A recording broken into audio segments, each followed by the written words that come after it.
Well, so I'm from Colombia. I'm from Medellin, Colombia. I was born there, and in 1976, my family moved to Massachusetts, Western Mass. Okay. And so I went to private Catholic school there. I went to high school there, and it essentially ended up going to the University of Massachusetts in Amherst in Massachusetts, where I graduated from college there.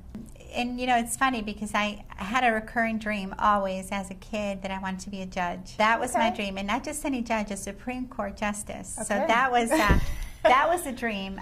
But you know, you plan life, and life kind of plans you, and no regrets.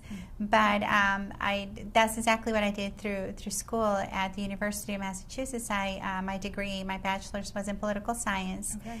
I also had an emphasis in legal studies, and ended up having a certification in as a paralegal to work in the legal field to see if I wanted to go to law school and do all of those wonderful things. I did not go to law school. I actually, in 1988, moved to Orlando with my then husband. And the plan was to go to law school, and I started working at law firms here in Orlando. Okay. And I thought that that's the path that I wanted to go on. But again, you plan life, and life kind of plans it for you.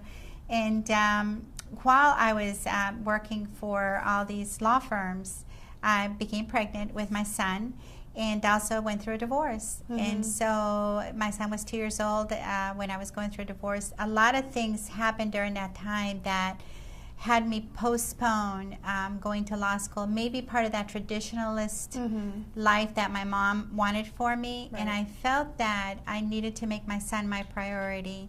And so I focused around that, but never leaving you know, the business world and also the nonprofit world. So for about the 18 years of his life, I focused on volunteer work. I focused on business, but really making sure that everything revolved around him and his priorities. And so, like many other things in life, you stumble upon things. You don't necessarily plan for it. When I applied at the Hispanic Chamber of Commerce in Metro Orlando, I had recently been laid off from Workforce Central Florida. And that was in the downturn in the economy in 2009. Someone had shared with me that there was a position for Director of Marketing and Sales opening at the Hispanic Chamber. And I thought, Hispanic Chamber, okay, well, let me give this a try. So I applied, and at the time I was going through other interviews with other organizations, and when I interviewed with a panel of people from the Hispanic Chamber, it really got me excited about the vision and the mission of the Hispanic Chamber, and I thought, how cool to be part of that. And then they also had shared with me that the then president was looking to retire in the next couple of years, and that I could potentially be considered for the CEO position, for the president's role.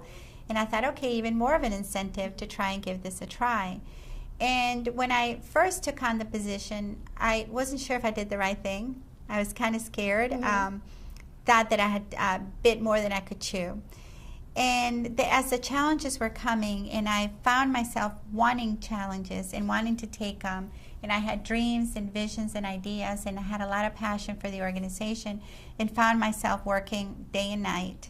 I realized that the mission and what we were doing really mattered to me, and I was doing something that made a difference for our community.